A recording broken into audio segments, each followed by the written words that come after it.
आज हम एक ऐसे टॉपिक के बारे में बात करेंगे जिसके बारे में अमूमन आगाही नहीं होती और ये खवातीन के हवाले से काफी अहमियत का हामिल है। आज हम बात करेंगे कि प्रेगनेंसी का और ओवरऑल ओरल हेल्थ इश्यूज का क्या ताल्लुक होता है और उनसे हम कैसे डील कर सकते हैं और हमें क्या क्या ख्याल रखना चाहिए कि वो इश्यूज अराइज ही ना हो। अस्सलाम वालेकुम, मेरा नाम डॉक्टर ज़िया-उन-निसा है, मैं डेंटल सर्जन हूँ। तो इस हवाले से सबसे पहली बात ये आती है कि आखिर इसकी इम्पोर्टेंस क्या है। इसकी इम्पोर्टेंस ये है कि प्रेगनेंसी में जहाँ खवातीन के दांतों और मसूड़ों में बहुत सारे मसाइल आते हैं, वहाँ at the same time baby की ओवरऑल हेल्थ पर भी इम्पैक्ट आता है। तो हम डिटेल में बात करते हैं कि कॉमन प्रॉब्लम्स आते क्या हैं अगर प्रेगनेंसी में हम दांतों का ख्याल ना रखें। अमूमन होता क्या है कि गायनेकोलॉजिस्ट के साथ तो कंसल्ट कर लिया जाता है, लेकिन दांतों के हवाले से काफी नेग्लिजेंस दिखाई जाती है। तो सबसे पहले आता है प्रेगनेंसी जिंजिवाइटिस, जिसमें देखा गया है कि 60 to 75% खवातीन में गम्स की इन्फ्लेमेशन हो जाती है, जिसकी वजह से उनके गम्स में स्वेलिंग हो जाती है, रेडनेस हो जाती है और अमूमन शुगरी क्रेविंग्स होती हैं। उनकी ओरल हाइजीन मेंटेनेंस की रूटीन बदल जाती है, उसकी वजह से उनमें कैविटीज होने का बहुत ज्यादा चांस बढ़ जाता है। इसी तरह से मॉर्निंग सिकनेस होती है, वॉमिटिंग होती है, तो उसकी वजह से उनका जो इनेमल है वो इरोड कर जाता है, क्योंकि जो वॉमिट का मटेरियल होता है वो थोड़ा एसिडिक इन नेचर होता है और वो इनेमल को खराब कर देता है। इसके अलावा कुछ खवातीन में सलाइवा की मिकदार बढ़ जाती है और कुछ खवातीन में सलाइवा की मिकदार भी कम हो जाती है।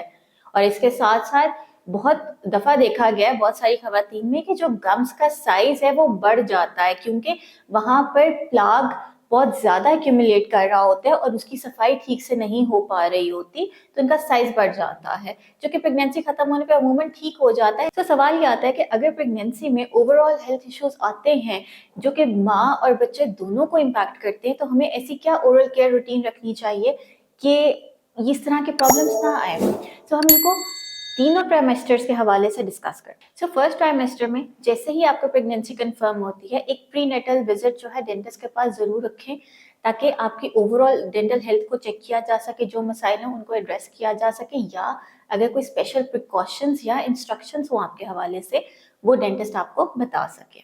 आपने फ्लोराइड टूथपेस्ट का इस्तेमाल करना है और अगर आपको वॉमिट वगैरह होता है तो आपने उसके बाद ब्रश हरगिज नहीं करना, बल्कि पानी से या एक फ्लोराइड माउथ वॉश से, जो कि आपके डेंटिस्ट ने आपको प्रिस्क्राइब किया हो, उससे आपने कुलियां करनी है।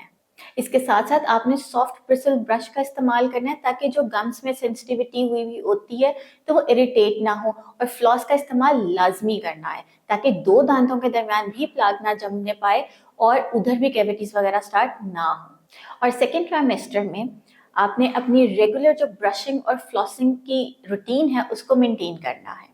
इसके साथ साथ आपने कैल्शियम रिच डाइट जैसे कि मिल्क, योगर्ट, चीज, उनका इस्तेमाल करना है, क्योंकि ये ना सिर्फ ये कि आपकी हेल्थ को अच्छा मेंटेन करने में हेल्पफुल होगा, बल्कि बेबी के भी development of teeth and bones में हेल्प करेगा। इसके साथ आपने खुद को अच्छे से हाइड्रेटेड रखना है, पानी का इस्तेमाल करना है, ताकि ड्राई माउथ ना हो और जो ड्राई माउथ से रिलेटेड प्रॉब्लम्स है वो ना आए। और थर्ड ट्राइमेस्टर में आपने एक डेंटल अपॉइंटमेंट जरूर रखनी है अपनी डिलीवरी से पहले, ताकि आपके दांतों और मसूड़ों के हवाले से जो भी प्रॉब्लम्स है वो डेंटिस्ट अच्छे से एड्रेस कर सके। इसके अलावा आपने थर्ड ट्राइमेस्टर में कोई भी डेंटल प्रोसीजर नहीं करवाना अनलेस एंड अनटिल आपका डेंटिस्ट और गायनेकोलॉजिस्ट दोनों ये बात कहें कि ये इमरजेंसी भी है और एट द सेम टाइम आपके लिए सेफ भी है। इसके साथ साथ आपने अपनी ओरल हाइजीन को अच्छे से मेंटेन करना है, क्योंकि ये काफी क्रूशल पॉइंट होता है।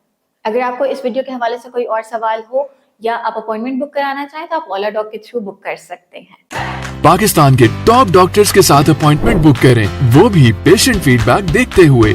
आज ही ओला डॉक ऐप डाउनलोड करें। ओला डॉक, डॉक्टर का अपॉइंटमेंट आसानी से।